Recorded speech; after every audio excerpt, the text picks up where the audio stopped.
Welcome back to the Dyslexic Maverick Podcast for season number 2. I'm so excited to have my mother here today to really kick off this season.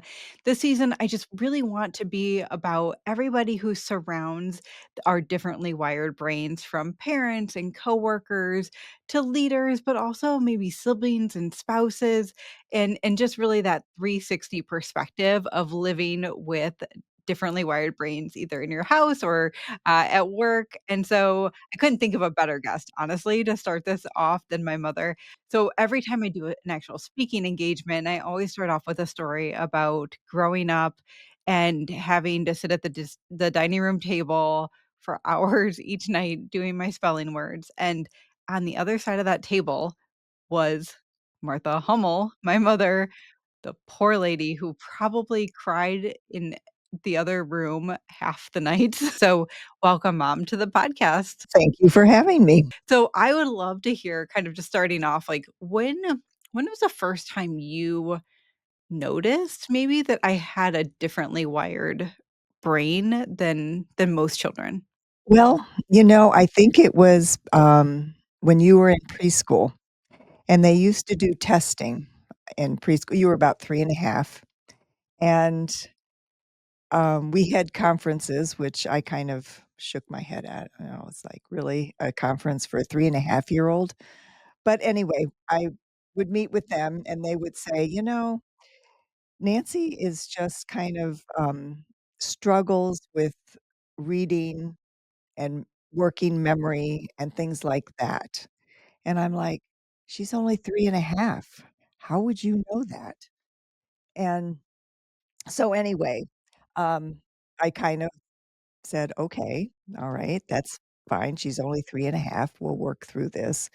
And, but that was the first sign, I think, of a teacher saying that there might be an issue down the road. Interesting. I haven't heard that story until now. I know. So, I that don't is know that I've ever shared that story. no, I don't I've never heard it, and I didn't I'm honestly surprised that 20, 30 years ago that they were 30 plus years ago, gosh, Probably yes, almost 40 years ago. 40 years ago, they noticed something, but They couldn't put a name to it. They didn't know what it was. They just knew that you were struggling with certain reading aspects. and being the first child that you had, Mhm. there probably wasn't the baseline of Nancy's different at Right. 3. Right, exactly, and, you were, way ahead of the game in a lot of other areas. So I just thought, "Well, okay, maybe I need to read to her more. Maybe I need to, step up my game a little bit."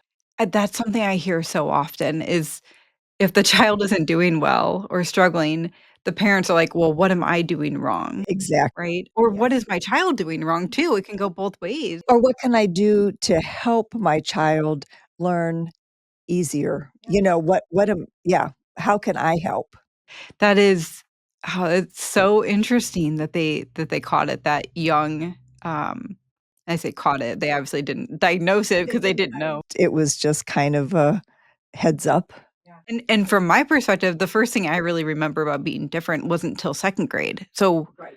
5, 5 years later, Yes. before I really kind of started to notice that I was different from my peers. And it really I think that the spelling tests were the one thing that they were the first thing, I should say. Absolutely. They were the first thing that I really knew you were struggling with. Yeah. So can you take us through one of those nights? Oh my gosh.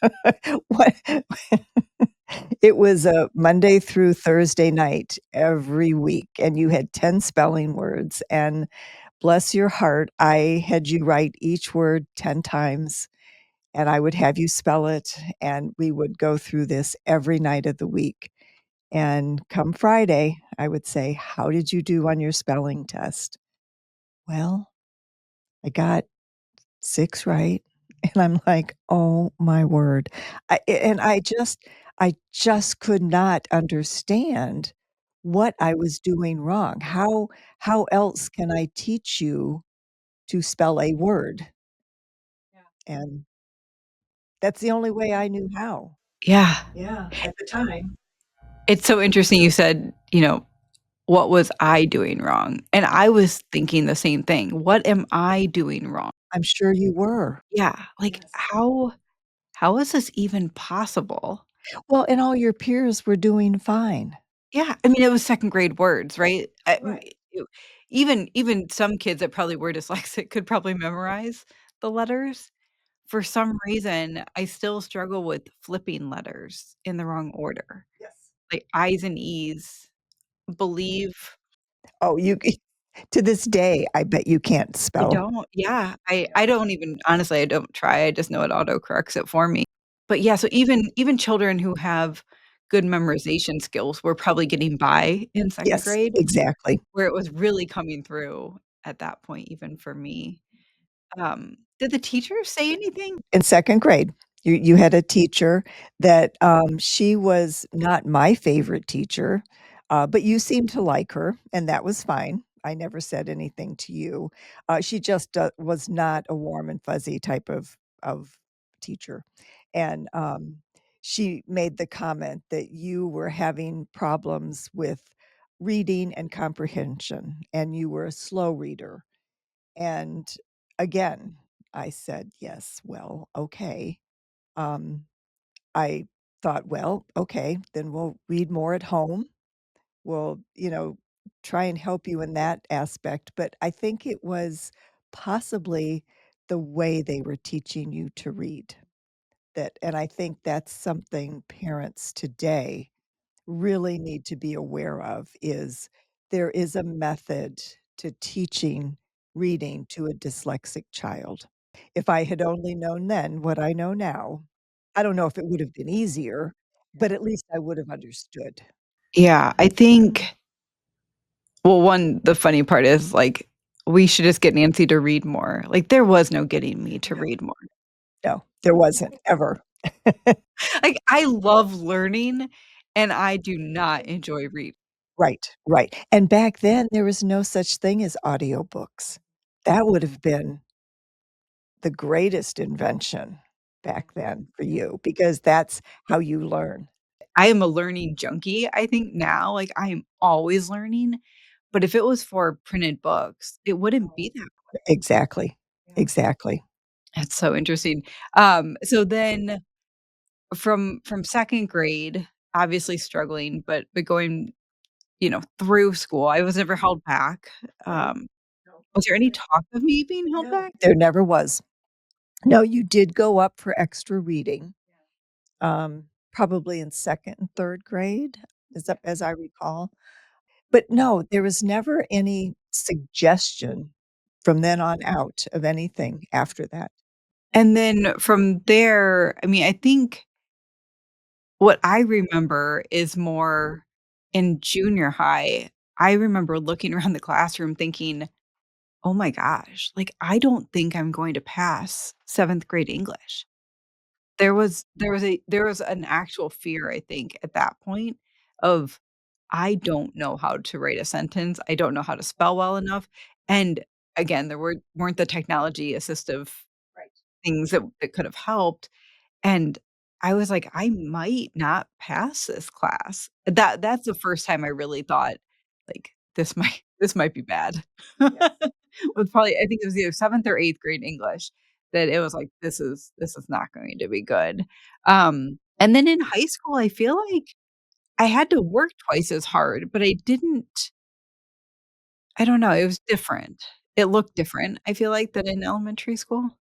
I would say so, yes. Um, and I don't know what the difference was in high school that, what I can tell you is the story that, in high school, the first half of every quarter, you brought home your grades and you were grounded till the end of the quarter because I think some of it was just not trying that hard Well, to be fair, I think I had tried so hard for so long. for so long and got C's, and then there was another part of it where I really was trying hard, but I kinda had to play it off that I wasn't to some extent because there was no other explanation for why I was trying so hard and not getting good Not grades. getting good grades. And so at some point, it's like I'm almost, like, studying every chance I can just to get the C, but then playing it off like I don't care,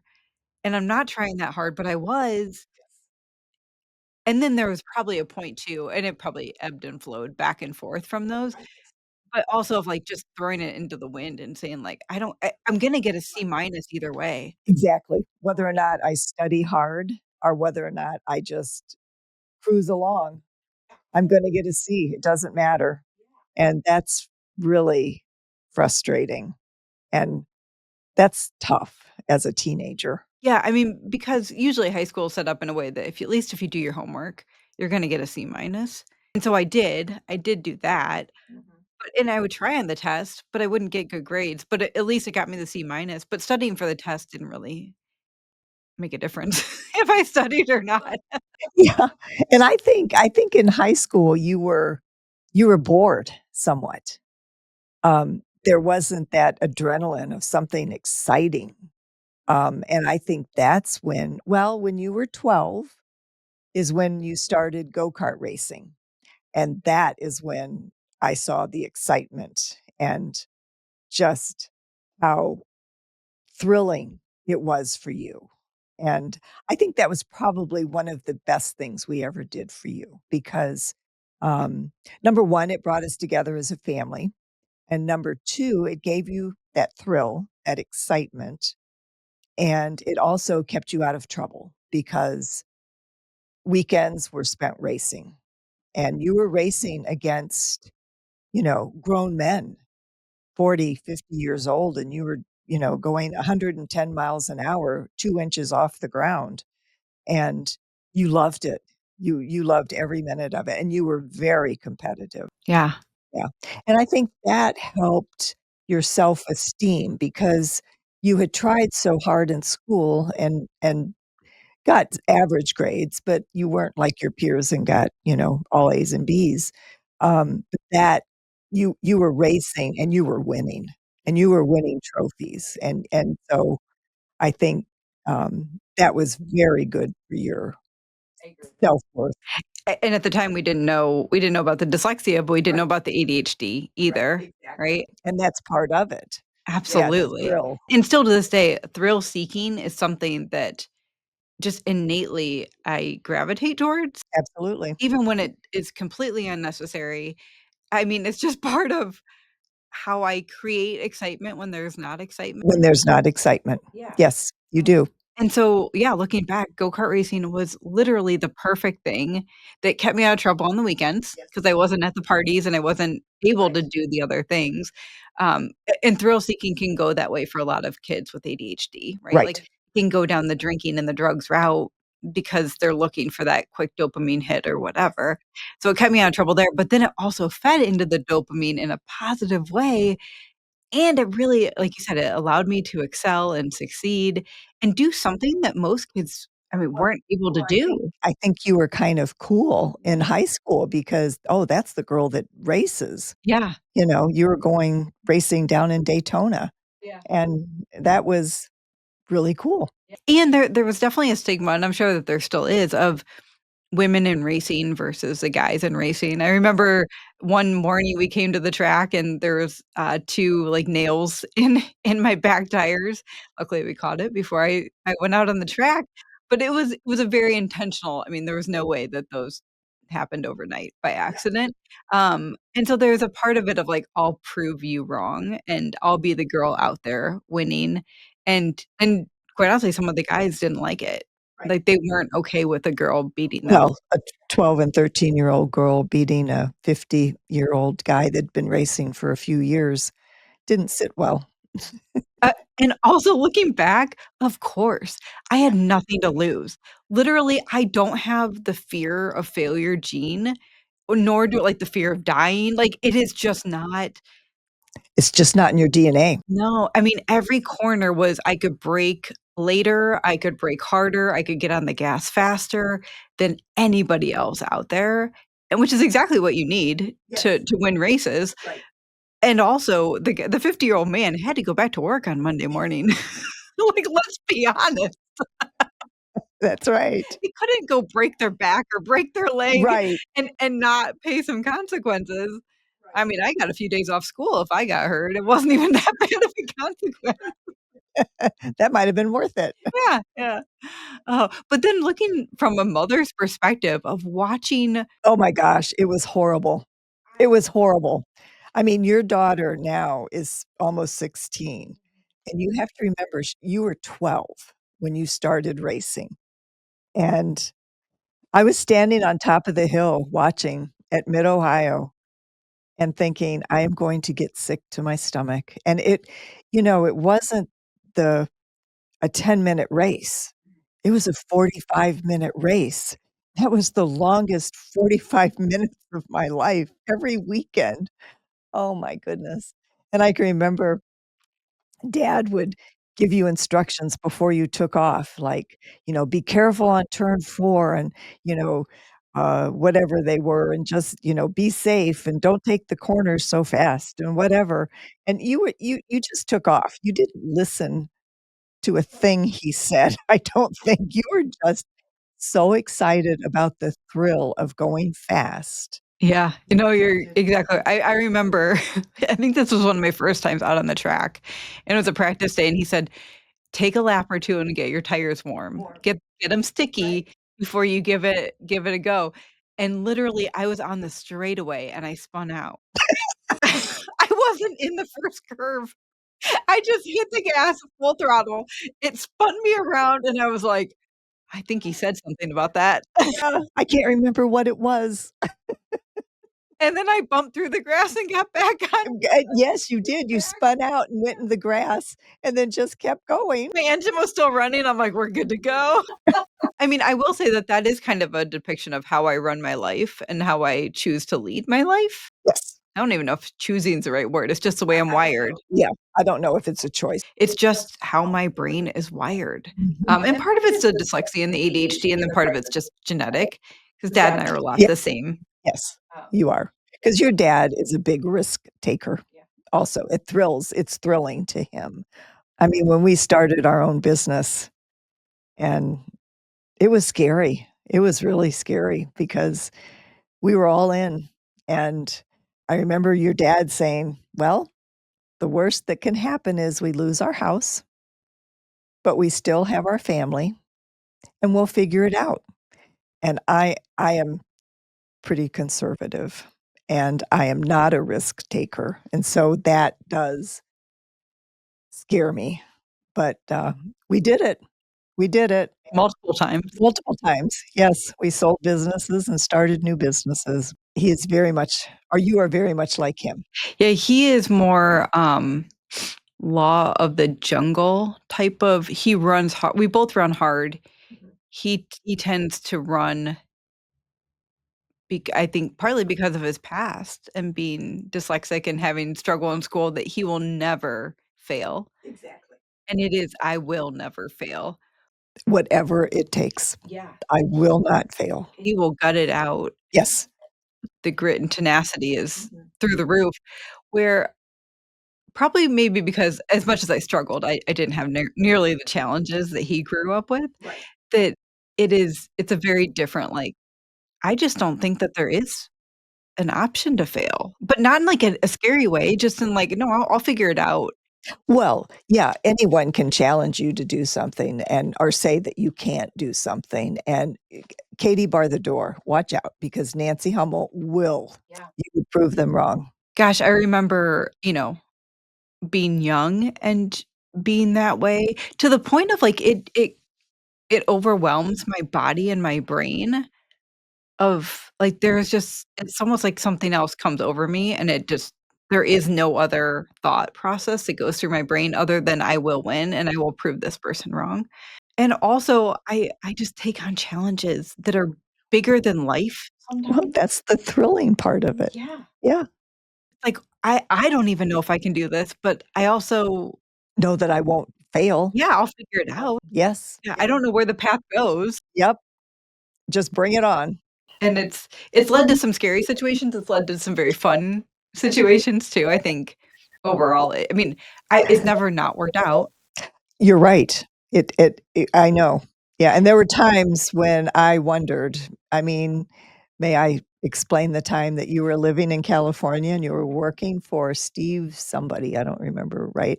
And he was a mortgage broker, and you were his assistant, and you thought, "Hmm, all these people are buying all these, like, apartments, and I know how to fill out the paperwork, and I bet I could do this. Oh my gosh, this is great. I can make money." Well, you didn't think through the fact that you bought an apartment, an 8-unit apartment in Cincinnati, Ohio, when you were living in Los Angeles, California, and your father and I were like, "What are you thinking? How do you manage an 8 apartment complex in Cincinnati, Ohio, when you live in California?" "Oh, mom, don't worry. I've got this all figured out."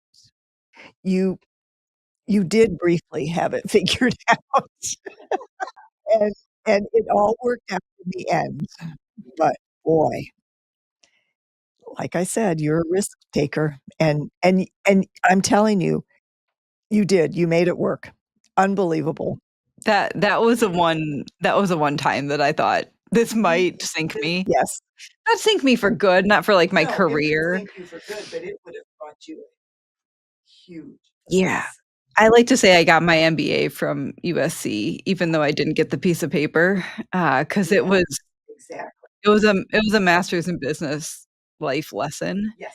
um, and also the never giving up, always finding a resource, and also a whole lot of work. I think that that's what people don't talk about a lot, is that there were so many sleepless nights and Oh my shoveling dirty diapers out of stairwells, and yes.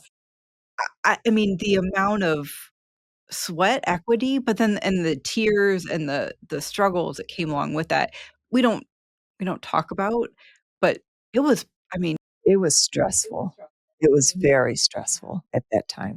and I to be honest, I haven't bought in another apartment complex. Well, I was also 22, like, I know just for I reference, that's right, you were only 22 years old. that is nuts. That is nuts. If my daughter were to come at 22 and tell me she bought an 8-unit apartment complex, In 2000 Denver. yeah, 2,000 miles away Right. from where she was living, Yeah. and also conveniently closer to me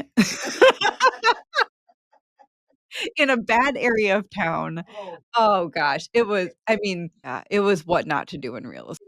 exactly.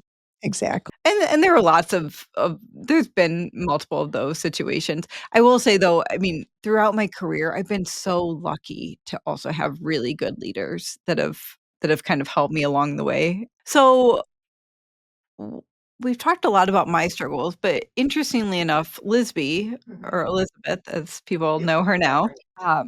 most likely dyslexic as well and struggled with reading growing up. Oh, yes. But Sh different. but different, Yeah. yes. Yeah, I And, think she had different teachers as well. So and they saw different things, even though she is different than you, but her reading was a a big issue with her, and I can remember when she was in 3rd grade, Mrs. Hart called me in for a conference and said that Lisby was in reading class and they would come down and take her out to go to reading.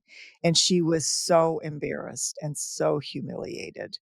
And so Mrs. Hart said, is it a possibility for you to have a tutor for her off out of school? Not during school hours. And I said, absolutely. I would never want my children to be embarrassed. And interesting, it didn't embarrass you at all. That was you were like, "Oh, okay, I get to get out of class. This is fun." And Lisby was just so embarrassed. So I did.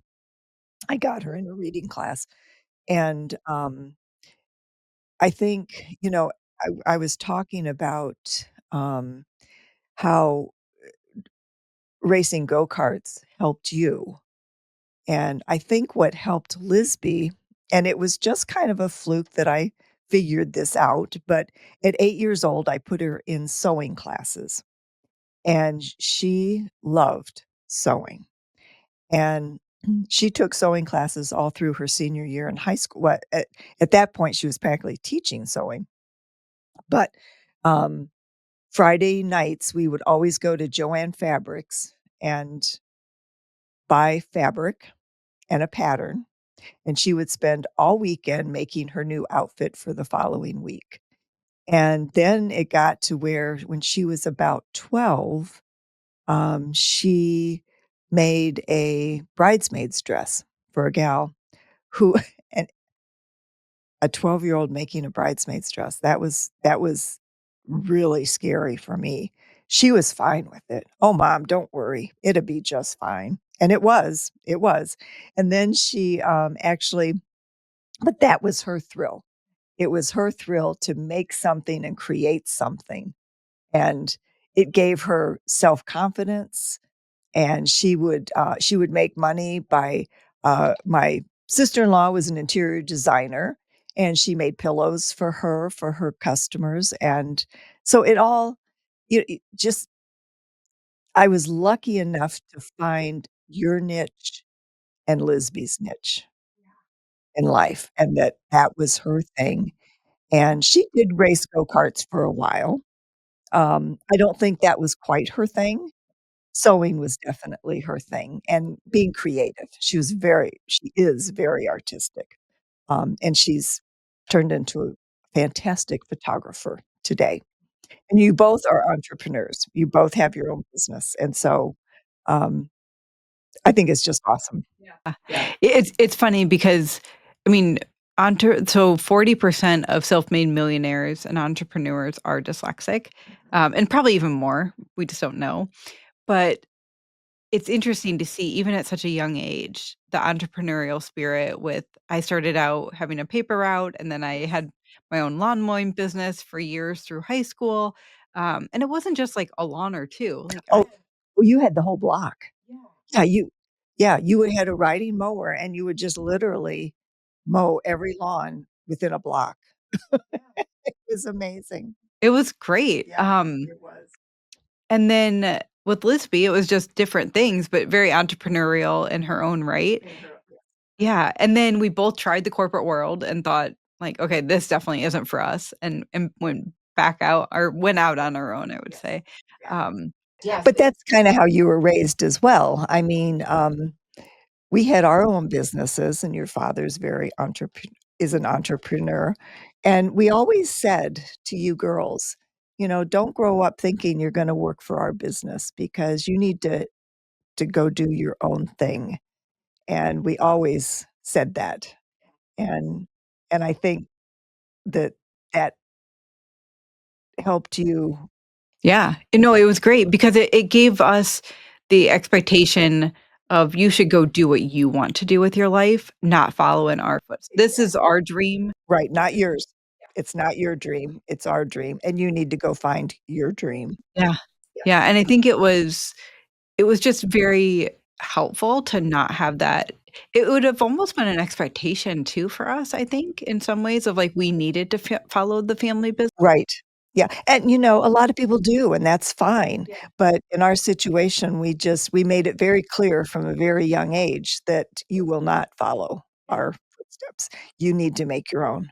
Yeah. Yeah, Yeah. and we always we would have these long two-hour dinners.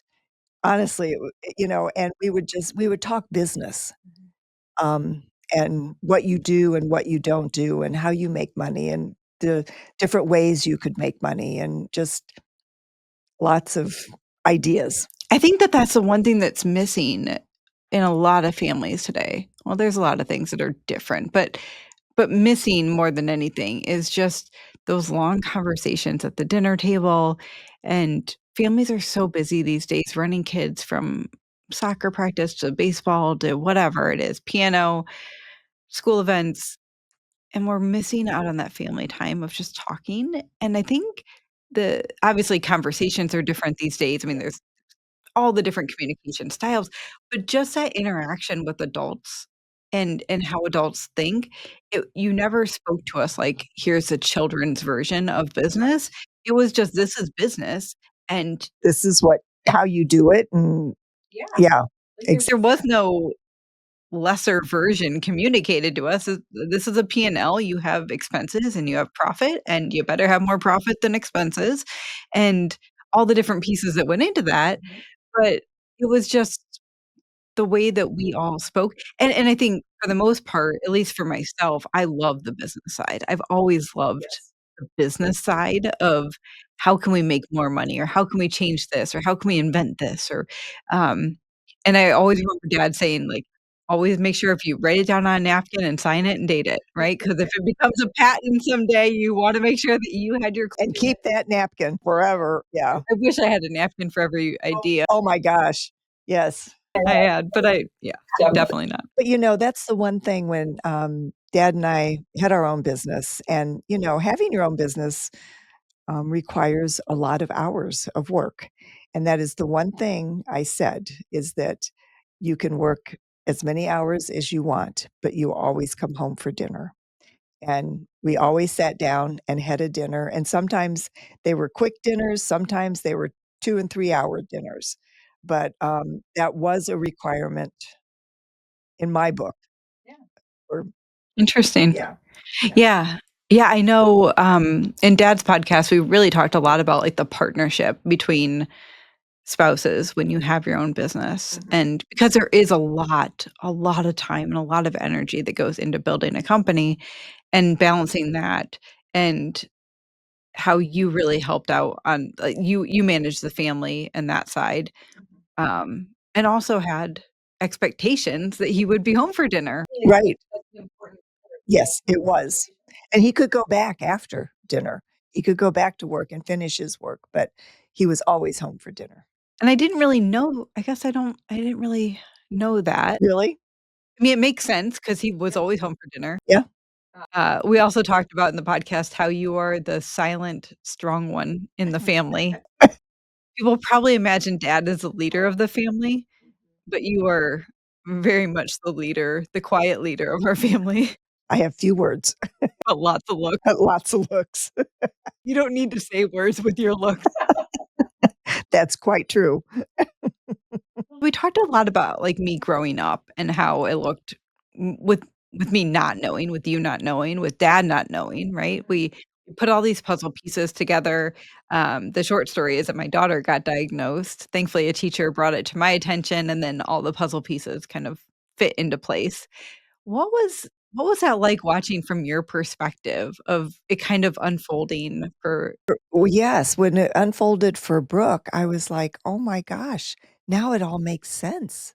And having watched Brooke grow up and her struggling with school and words and spelling test, it was like living it all over again. Now we had more information, and now we had a name for it, and it was like, "Oh my goodness," and then we finally put a name to dad. He's dyslexic, and I think he kinda had a hard time maybe accepting that, but I think he does now. He realizes that he is dyslexic, as you are, as Lisby is, and, it just answers a lot of questions. it yeah, that putting a name to it, and I know some people say, like, "Don't label a child." Oh my gosh, I would say the opposite. I would too. Yeah. I would too. The moment that I found out I had an explanation for how my brain works differently, and you could start to put those puzzle pieces together, it was literally life-changing for me, for dad, for Brooke, for my son or Jack. I mean, it is just if you don't have that understanding, you just think that you're just not as smart as everyone else. There's no other way to explain how hard you have to work and not get ahead. Yeah, yeah, and I think you need to embrace it. If your child is dyslexic, embrace it and say, "Yes, you are different, but in such a good way." Because you think outside the box, you think differently, and it's just You are so smart in so many ways, and I think you need to tell children that I don't think you need to hide it from them, and I think they will be relieved to know that there's a name for what they struggle with, Yeah, and I I think agree. that's just so important. Yeah. And dyslexia is genetic, right? Yes, So it is. I always say with parents or whoever is the parent that gifted this dyslexia to the child, for them to own it and explain that, yes, they struggled too, and also, here's how I've learned how to be successful with it, or here's why I'm successful because of my dyslexic thinking. It's a good conversation, and I think parents can be great role models for that, and it just eases into the conversation of they're not alone. Exactly, exactly. It's not just me that has this. Yeah. I guarantee you there are other children in that classroom that have it as well. Yeah, or in life, or in your work, or somewhere in your life, there is another person that's dyslexic, chances are. I think it's just great to have those conversations in a positive way, and also for those kids that maybe struggle in school to have those other outlets, like sewing or, like, go-karting or playing piano or whatever, being in sports, something that they're winning at. And a lot of times for a lot of children, it's physical activity, and I think exercise is really important and getting that energy out, and, the other thing that I think is important for parents is, I saw how you struggled and how you by Thursday and Friday, you were so exhausted because you worked probably 5 times harder than anyone else in that class, and sleep is so important for these children that they get a good night's sleep because they're exhausted mentally. Yeah, I think sleep and nutrition, Oh, nutrition's huge. huge. Yes. It's such a big part of fundamentally how our brains work, right? We have to feed our brains with the right nutrients and minerals and all the things, but also just, having water, an overabundance of water Yes. helps. To get good sleep helps, to get exercise helps, to get fresh air and sunlight. These are all things that help everybody, but for a dyslexic ADHDer, Especially. yeah, it is table stakes to have a good day. It is. I am 100% better if I work out in the morning before doing anything, and amazingly, I have my best ideas when I'm in that I like to call it, like, I'm gonna die zone, like, where I feel like I can't go any harder. My brain fires the best, and I can ride about a 30 to 60-minute window after that of just really, really good ideas, and if you start to realize that, it makes working out not so bad because you know you're gonna get this Yeah, I wonder what great ideas I'm gonna come up with today in the gym. like, I need any more ideas. Right, exactly. We have to rein you in enough as it is, but that's okay. That's okay. Yeah. I think the other thing too is you always supported us in creating businesses, and I see that in both of my children as well. They wanna start their own businesses, and quite honestly, it doesn't have to be the best idea in the world. It doesn't have to make sense. It doesn't have to actually be profitable. The learning experience of creating marketing material and creating a name and going through the process of building it is, one, fun for our brains, like, that's where we love to be, and also it gives our brains an outlet to be creative in a way that school doesn't. School is so in the box, It is. Yeah. and so to really challenge your child on, like, "Okay, great. What are we gonna do to start that business?" Yeah, what are the steps? What do you have to do first? Yeah. And not all those steps are fun. Like, the planning phase is not fun for our brains usually. And how much money is it gonna take? Yeah, let's sit down and do a spreadsheet. Yeah, how much is it gonna cost? And do you have transportation? If you need transportation, do you have "Oh, you're not old enough." Well, okay, let's see how we can, work Can you do that it on your bike or your bike, you have a scooter, whatever. Yeah, but it's challenging, and kids need that. Yeah. and I think sometimes they get stuck in, like, "Well, I don't have a car, so I can't do this." And to keep them pushing to say, like, "Okay, right, you don't have a car. We can't change that. However, what other modes of transportation do you have, or who could help you get there? Um, it's just sometimes they come up with way better solutions than we even would. Would have thought of. Yes. Yep. Yeah, and if nothing else, they're going to learn how to start a company because dyslexic brains in general, at some point, they will start a company. I like to joke that, most dyslexic entrepreneurs have multiple domains that they own, like website domains. They usually have, like, an abandoned Etsy shop that they started. I mean, there are all these things that we've done because we're like, "Ooh, that's gonna be a great idea," or we have LLCs that have no income and no business tied to them, right? Like, these are all things that are very well, if I'm speaking to a listener and they're like, "Oh, check, check, check," you're on the right podcast channel. But it there's some things that are just very congruent with a lot of our brains, and so it's just good to start them out. Like, let's start that process of starting a business. When they're young. Yeah, talk about it. Yeah. So looking at your granddaughter now, how do you think that it will change since she found out about her brain earlier in life than dad or I did? Well, like, what are the differences that you see from your perspective? Well, I think number 1, she knows she's dyslexic, and she's actually proud of being dyslexic, and I think that's wonderful, and she knows when she needs help. Um, she she just understands her brain more as a 16-year-old than you guys ever did. Yeah. Yeah, I know she really owns it. She owns it, definitely. Yeah. Yes. She's wired much like I am in that she went to reading class and it didn't bother her. Um, our son Jack is very different, didn't wanna be pulled out for anything, doesn't really think that he has the good parts of a dyslexic brain yet, and sees more of the challenges than the benefits, and I think that that's normal at 10 and 11 years old. It's not atypical either. It's a tough time. And some of it's just genetics of how Well, his his personality. I personality is his very personality does play into it. yeah. Yeah, of course, he's different. Yeah.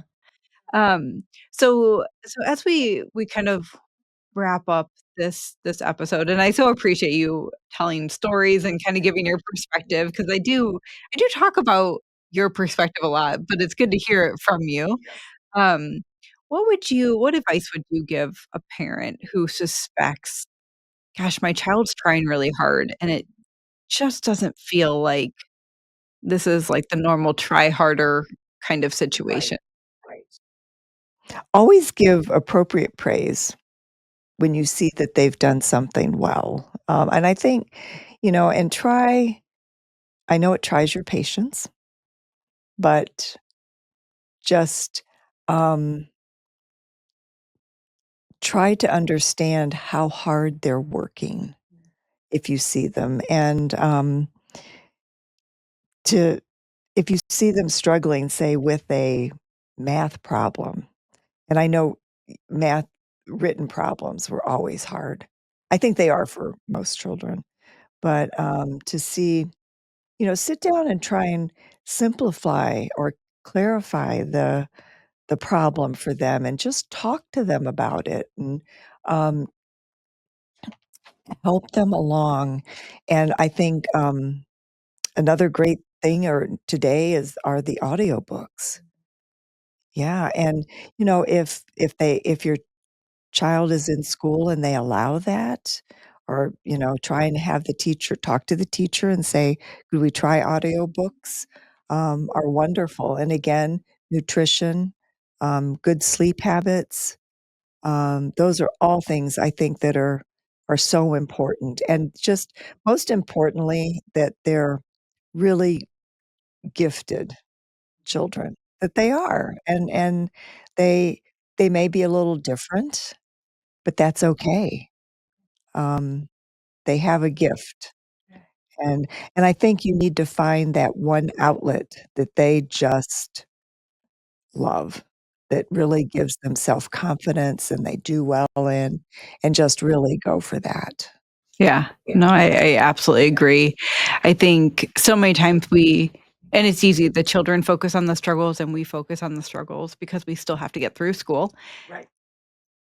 But if you can just explain to them how their brain is so powerful in other ways, and then they start to see it. Yes. And if you can shine those examples back to them of, "Look, your friends couldn't build that staircase by themselves or Exactly. put that engine back together or whatever that thing do the puzzle that fast or the Rubik's Cube," whatever it is, they're all good at something, and there's 2 sides to every coin. The child that flips their B's and D's is usually really mechanical because Oh, they're flipping things all the time. and they can take their mind and visualize how things work, and it's just that's a gift. Yeah. Yeah, yeah, and for those of us who don't have that gift, we're like, Oh my gosh. Yeah, I wish I could do that. right, and for them, it's just so natural. It's like, well, can everyone do that? Exactly. No, no. You don't understand that most people don't see the world like that, Right. and so visualizing these concepts just comes so easy and natural to us. We don't know what it looks like not to be able to visualize that, Right. and so really having them understand that, I think is really, really important too. So, awesome. Well, thank you so much for spending some time with us today. I appreciate it. I know this is not probably your most fun thing to do, is to be on a podcast That's recording. okay. I appreciate you inviting me. Really, it's been fun. Thank you. Absolutely. It's been awesome, and, I appreciate your perspective and just how hard you had to work for so many years to get Lisby and I through school with our confidence intact, and that's one of the things that I always ask parents. I'm like, "Just make sure that they know you believe in them," and there was never a question. We always knew that you and dad believed in us and that we would come out the other side, and you would be there cheering us on no matter how hard it got. So, I appreciate it. Well, thank you, and every minute was worth it. Well, most of them. Yeah. Yeah. Thanks for listening, friends. Until next time, embrace those unique brains you've been given. Thanks for listening. If you like this episode, I would love it if you would consider subscribing. It is literally the best way you can support our work here. And if you're feeling extra generous, take a screenshot and tag us on social with one of your takeaways from the episode. Until next time, friends, embrace that unique brain you've been given.